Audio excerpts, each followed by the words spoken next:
प्यारे साथियों, स्वागत है आप सभी का एक बार फिर से हमारे YouTube चैनल जेके सर क्लासेस पर। तो आज हम क्लास 10 के साइंस के चैप्टर नंबर 1 रासायनिक अपक्रिया एवं समीकरण का पार्ट दूसरा पढ़ेंगे। इसमें हम जानेंगे कि संयोजन अपक्रिया के बारे में। तो अगर आप इस चैनल पर नए हैं तो चैनल को सब्सक्राइब कर दीजिएगा और वीडियो को लाइक करना ना भूलिएगा। चलिए बिना किसी देरी के वीडियो को शुरू करते हैं। तो हमारी हेडिंग है आज की, लगा लीजिए हेडिंग हमारी प्यारी सी, संयोजन या योगात्मक अपक्रिया। संयोजन या योगात्मक अपक्रिया क्या होती है, बहुत ही ज्यादा इंपॉर्टेंट है बोर्ड परीक्षा के दृष्टिकोण से। ठीक है, तो इसको आपको पढ़ना बहुत जरूरी है, बहुत ही ज्यादा इंपॉर्टेंट है। संयोजन अपक्रिया क्या होती है कि वह रासायनिक अपक्रिया जिसमें दो या दो से अधिक अभिकारक पदार्थ मिलकर केवल एक उत्पाद बनाते हैं उसे संयोजन या योगात्मक अपक्रिया कहते हैं। वह रासायनिक अपक्रिया जिसमें दो या दो से अधिक अभिकारक पदार्थ मिलकर केवल एक उत्पाद बनाते हैं उसे हम संयोजन या योगात्मक अपक्रिया कहते हैं। अगर मान लेते हैं हमारे पास दो अभिकारक हैं ए और बी, और ए दोनों मिलके खाली एक उत्पाद बना रहे हैं, यानी प्रोडक्ट एक ही बना रहे हैं, तो हमारी कौन सी अपक्रिया हो जाएगी, संयोजन या योगात्मक अपक्रिया हो जाएगी। दो से अधिक भी हो सकते, अगर मान लेते हैं हमारे पास तीन अभिकारक हैं ए बी और सी, ये तीनों मिलकर एक प्रोडक्ट बना रहे हैं, तो ये हमारा क्या हो जाएगा, संयोजन अपक्रिया। ठीक है, तो वह रासायनिक अपक्रिया जिसमें दो या दो से अधिक अभिकारक पदार्थ मिलकर मिलकर केवल एक उत्पाद बनाते हैं तो उसे हम संयोजन या योगात्मक अपक्रिया कहते हैं। ठीक है, अब इसके हम एग्जाम्पल देखेंगे कौन कौन से अपक्रियाओं में जो है योगात्मक अपक्रिया होती है उसको हम देखेंगे। और आपको पता है कि हम लोग साइंस के केमिस्ट्री के बारे में पढ़ रहे हैं। किसके बारे में पढ़ रहे हैं, केमिस्ट्री के बारे में पढ़ रहे हैं। और केमिस्ट्री में आपको पता है कि केमिकल रिएक्शन होते हैं। क्या होते हैं प्यारे बच्चों, केमिकल रिएक्शन होते हैं। तो हम केमिकल रिएक्शन को यहाँ पे ध्यान से समझेंगे। बहुत ही प्यारे प्यारे रिएक्शन है जो कि पेपर में आने की पूरी संभावना है। तो चलिए पहला एग्जाम्पल देखते हैं। कोयले का दहन, दहन का मतलब जलना, कोयले का जलना जो है एक संयोजन अपक्रिया है। कैसे है देखते हैं। हमारा क्या है कोयले का दहन, तो दहन किसकी उपस्थिति में होता है, आग का लगना जो है ऑक्सीजन की उपस्थिति में होता है प्यारे बच्चों। तो यहाँ पे हम क्या करेंगे, कार्बन लेंगे, सी का मतलब कोयला या कार्बन हो गया, और प्लस ऑक्सीजन से हमने रिएक्शन करा दिया, तो हमारा प्यारे बच्चों क्या करेगा, कार्बन और प्लस क्या मिल जाएगा आपको, वायु, ऑक्सीजन मिल जाएगी, बन जाएगा कार्बन डाइऑक्साइड। कार्बन डाइऑक्साइड बन जाएगी। प्यारे बच्चों इसका नाम क्या रखेंगे हम लोग, कोयला रख दें या कार्बन रख दें। ये हमारा कार्बन है, ये हमारा क्या है, आपकी ऑक्सीजन गैस है। क्या है प्यारे बच्चों, ऑक्सीजन है।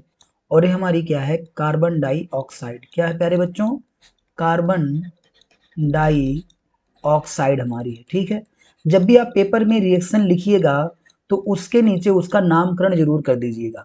जैसे आप कहोगे सर कार्बन डाइऑक्साइड का नाम हम तो जानते हैं, लेकिन एक बात बताओ कि जो आपकी जो कॉपी चेक करेगा उसको तो पूरा पेपर का हल पता है। तो इसलिए क्या करना, आपको रिप्रेजेंट करना है खुद को। इसलिए आप क्या करेंगे, नीचे जो है उसका नाम जरूर लिखिएगा। इससे क्या हुआ कि आपके नंबर अच्छे आएंगे। ठीक है, तो कोयले का दहन जो है किस प्रकार का रिएक्शन है, योगात्मक अपक्रिया, क्योंकि यहाँ पे कार्बन और ऑक्सीजन दो अभिकारक हैं और मिलके एक उत्पाद खाली बना रहे हैं, तो इसलिए हमारा हो जाएगा कोयले का दहन जो है योगात्मक अपक्रिया है। ठीक है, अगला हम देखेंगे हाइड्रोजन का दहन। हाइड्रोजन का दहन, ठीक है, तो हाइड्रोजन जो है, हाइड्रोजन मतलब H2। हाइड्रोजन क्या होती है प्यारे बच्चों, H2 एक गैस है। क्या है, गैस है। जब हाइड्रोजन की क्रिया हम क्या कर सकते हैं, दहन है, तो दहन मतलब किससे कराएंगे, ऑक्सीजन से कराएंगे, ऑक्सीजन। तो प्यारे बच्चों ऑक्सीजन भी क्या यहाँ पे है, एक गैस है। क्या है, एक गैस है। जब ये रिएक्शन करेगा तो आपको पता है कि हाइड्रोजन और ऑक्सीजन मिलके क्या बनाएगा प्यारे बच्चों, हाइड्रोजन और ऑक्सीजन मिलके H2O बनाएगा, जल बनाएगा। और जल जल किस अवस्था में होता है, द्रव अवस्था में होता है, यानी लिक्विड फॉर्म में होता है। तो यहाँ पे क्या लिख देंगे, ये लिख देंगे। ठीक है, अब हम चलते हैं रिएक्शन को एक बार बराबर कर लेते हैं। यहाँ पे हम देखेंगे कि हमारा ऑक्सीजन कितना प्यारे बच्चों, दो है, यहाँ पे कितना है, एक है। तो यहाँ हम जैसे दो करेंगे तो ये हमारा हाइड्रोजन कितना हो गया प्यारे बच्चों, चार। तो यहाँ भी हम कितना कर देंगे, दो, तो दो दूनी चार हो गया। ठीक है, यहाँ भी आप लिख देते हैं, यहाँ भी आप लिखेंगे हाइड्रोजन है, ये क्या है, हाइड्रोजन गैस है आपकी। ये आपका क्या है प्यारे बच्चों, ऑक्सीजन है।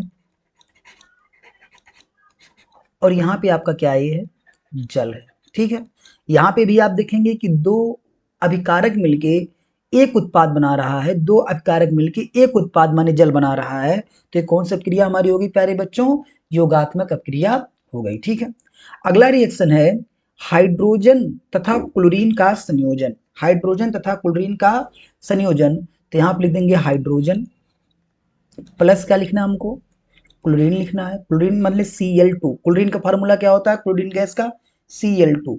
ये मिलके क्या बनाएंगे, ठीक है, ये मिलके क्या बनाएंगे, तो हाइड्रोजन और क्लोरीन मिलके आपको बनाते हैं हाइड्रोक्लोरिक अम्ल, मतलब HCl बनाते हैं। क्या बनाते हैं प्यारे बच्चों, HCl बनाते हैं। ठीक है, आप यहाँ पे याद रखिएगा हाइड्रोजन कौन सी है, आपकी गैस है, क्लोरीन आपकी क्या है, गैस है, और हाइड्रोक्लोरिक अम्ल जो बनता है ये भी क्या बनता है, गैस के फॉर्म में ही बनता है। ठीक है, एक बहुत ही ज़्यादा इंपॉर्टेंट चीज़ है कि यह रिएक्शन जो होता है सूर्य की प्रकाश की उपस्थिति में होता है। किसकी उपस्थिति में होता है, सूर्य के प्रकाश के उपस्थिति में ये रिएक्शन होता है। और सूर्य के प्रकाश की उपस्थिति को हम एच म्यू से भी दर्शा सकते हैं।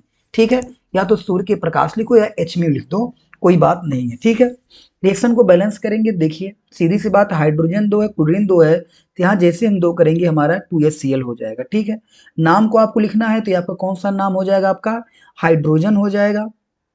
क्या हो जाएगा प्यारे बच्चों, ये आपका हो जाएगा हाइड्रोजन हो जाएगा, ये आपका क्या हो जाएगा, क्लोरीन हो जाएगा।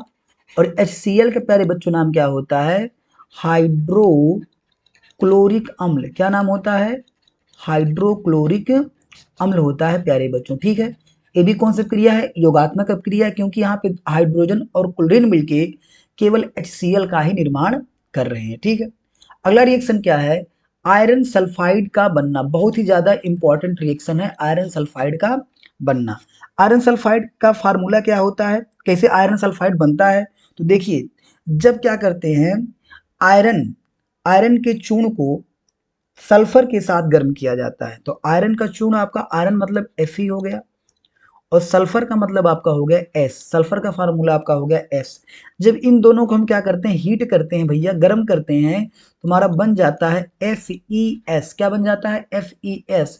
और इसी का नाम हमारा है आयरन सल्फाइड। क्या नाम इसी का है, आयरन सल्फाइड इसी का नाम है।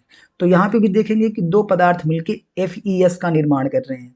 यहाँ पे सोचने जानने वाली बात है कि जो आपका आयरन लोहा होता है किस अवस्था में होता है, ठोस अवस्था में। और ठोस को हम दिखाते हैं सॉलिड से, मतलब यहाँ यस दिखा देंगे। सल्फर जो है, सल्फर भी हमारा किस अवस्था में है, यस अवस्था में है। और जो आयरन सल्फाइड बनेगा ये भी हमारा ठोस अवस्था में ही बनेगा। ठीक है, अगर आप इस तरह से एग्जाम में लिखते हैं, स्टेट के साथ भी रिएक्शन लिखते हैं, उसकी अवस्था के साथ रिएक्शन लिखते हैं, तो आपको बहुत ही ज़्यादा अच्छे नंबर मिलेंगे, क्योंकि एग्जामिनर समझेगा कि ये बच्चा बहुत ही होनहार है, काबिल है।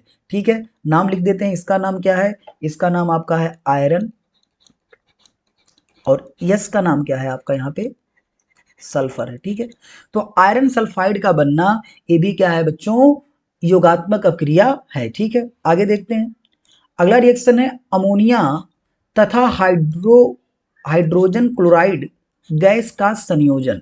तो अमोनिया का सूत्र प्यारे बच्चों क्या होता है, अमोनिया का सूत्र होता है NH3। किसका होता है, NH3।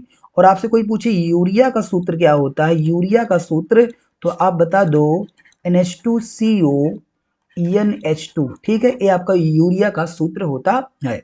तो अमोनिया तथा हाइड्रोजन क्लोराइड गैस का संयोजन, तो अमोनिया जब जो है HCl मतलब हाइड्रोजन क्लोराइड का सूत्र क्या होता है, HCl से रिएक्शन करती है, तो क्या बनता है, तो आपको पता है यहाँ पे बनता है आपका अमोनियम क्लोराइड NH4Cl का निर्माण होता है। ठीक है प्यारे बच्चों, इसका नाम क्या है, NH3 को हम लोग प्यारे से क्या कहते हैं, इसका नाम होता है अमोनिया। क्या होता है प्यारे बच्चों, इसका नाम होता है अमोनिया। HCl को बोलते हैं हाइड्रोजन क्लोराइड। क्या बोलते हैं इसको, हाइड्रोजन क्लोराइड इसको बोलते हैं। और ये आपका बन गया अमोनियम क्लोराइड, ये अमोनियम एक क्लोराइड, जिसका नाम हो जाएगा अमोनियम क्लोराइड। रिएक्शन तो आपका बराबर ही है, देख सकते हैं रिएक्शन आपका क्या है, पूरी तरीके से बराबर है। ठीक है, रिएक्शन को बराबर करने की कोई जरूरत नहीं है। हाँ, इसको स्टेट लिख सकते हैं। अमोनिया किस रूप में पाई है, यहाँ रिएक्शन करती है गैस के फॉर्म में। किसके फॉर्म में रिएक्शन करती है, गैस के फॉर्म में। आपका HCl भी क्या है, ये भी गैस के फॉर्म में रहता है। और जो अमोनियम क्लोराइड बनता है आपका, ये सॉलिड के रूप में प्राप्त होता है इस रिएक्शन में। ठीक है, आगे देखते हैं। अगला रिएक्शन हमारा है फेरिक क्लोराइड का बनना। किसका बनना, फेरिक क्लोराइड का बनना। ठीक है प्यारे बच्चों, एक आपका होता है फेरस, एक होता है फेरिक। एक बात हमेशा याद रखिए, एक होता है आपका फेरस, एक होता है आपका फेरिक। देखिए जो आयरन होता है, आयरन मतलब Fe पे जब +2 का चार्ज होता है उसे हम बोलते हैं फेरस। और जब कभी Fe पे 3+ का चार्ज हो जाए उसे हम क्या बोलते हैं, फेरिक बोलते हैं। ठीक है, ये बात याद रखिएगा। जैसे अगर आपसे कोई पूछे फेरस क्लोराइड, तो फेरस क्लोराइड का जो फार्मूला होगा वो आपका हो जाएगा FeCl2। लेकिन अगर आपसे कोई पूछे फेरिक क्लोराइड का फार्मूला बताइए, तो FeCl3। ठीक प्यारे बच्चों, तो ये रिएक्शन कैसे होता है इसके बारे में देखते हैं। होता क्या है कि जब हम आयरन को, किसको, आयरन को क्लोरीन के साथ रिएक्शन कराते हैं, तो आयरन का फार्मूला आपका हो गया प्यारे बच्चों Fe, क्लोरीन का फार्मूला हो गया Cl2।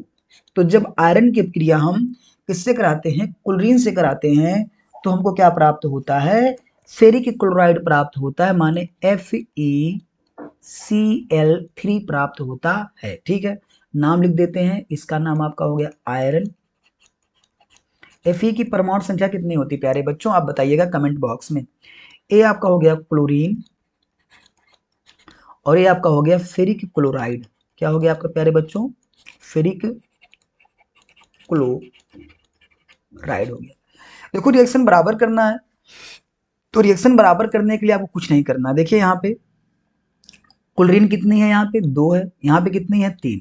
ये दोनों बराबर जब होंगे, 2 और 3 बराबर तब होंगे जब क्या इनका हो जाए, 6 कर दिया जाए। कितना कर दिया जाए, 6 कर दिया जाए। 2 और 3 कब बराबर होंगे, जब 6 कर दिया जाए। तो आपको यहाँ करना पड़ेगा 3, तो 3 दूनी कितनी हो गई, 6 क्लोरीन हो गई। यहाँ पे कितना कर देंगे 2, तो 2 तिहाई 6 क्लोरीन हो गई। लेकिन लोहा जो है, आयरन का परमाणु कितना हो गया, 2 हो गया, तो यहाँ आप 2 कर देंगे, रिएक्शन हमारा क्या हो जाएगा, बराबर हो गया। यहाँ पे भी आप देखेंगे कि 2 अभिकारक मिलके एक उत्पाद का निर्माण कर रहे हैं, तो ये कौन सी क्रिया आपकी हो गई, संयोजन अपक्रिया हो गई। ठीक है, अगला देखेंगे नाइट्रिक ऑक्साइड तथा ऑक्सीजन का संयोजन। तो नाइट्रिक ऑक्साइड का फार्मूला प्यारे बच्चों होता है NO। क्या होता है, NO, इसे बोलते हैं नाइट्रिक ऑक्साइड। ऑक्सीजन का फार्मूला क्या होता है आपका O2। और जब ये रिएक्शन करता है, नाइट्रिक ऑक्साइड तथा ऑक्सीजन जब संयोग करता है, तो बनता है आपका नाइट्रोजन डाइऑक्साइड, मतलब NO2 का निर्माण हो जाता है। NO2 का क्या हो जाता है प्यारे बच्चों, निर्माण हो जाता है। रिएक्शन को देखो बराबर करना है, तो रिएक्शन को बराबर करना बहुत आसान है। इसको आप नहीं छेड़ सकते, अगर इसको आप कुछ करोगे तो यहाँ पे आपको, यहाँ भी एक ऑक्सीजन है। ठीक है, तो अगर सोचो कि हम यहाँ पे 2 ऑक्सीजन है, यहाँ पे है, अगर हम इसको 2 यहाँ से 2 से गुणा करते हैं, तो ऑक्सीजन कितनी हमारी हो गई, 2 दूना 4 हो गई। तो 2 यहाँ पे हम 2 से यहाँ गुणा कर, 2 दूना कितना हो गया 4, और नाइट्रोजन भी हमारा 2 हो गया। ठीक है, इसका नाम क्या है, इसका नाम है नाइट्रिक ऑक्साइड, इसका नाम क्या है ऑक्सीजन, और इसका नाम है नाइट्रोजन डाइऑक्साइड। नाइट्रोजन डाइऑक्साइड इसका प्यारे बच्चों नाम है। ठीक है, तो आशा करते हैं आपको संयोजन अपक्रिया समझ में आई होगी अच्छी तरीके से। संयोजन अपक्रिया होती क्या है, कि वह रासायनिक अपक्रिया जिसमें 2 या 2 से अधिक अभिकारक पदार्थ मिलकर केवल एक उत्पाद बनाते हैं, तो उसे हम संयोजन या योगात्मक अपक्रिया कहते हैं। ठीक है, तो मिलते हैं अगली वीडियो में। वीडियो अच्छी लगी हो तो लाइक कीजिएगा, चैनल को सब्सक्राइब करिएगा। जय हिंद, जय भारत।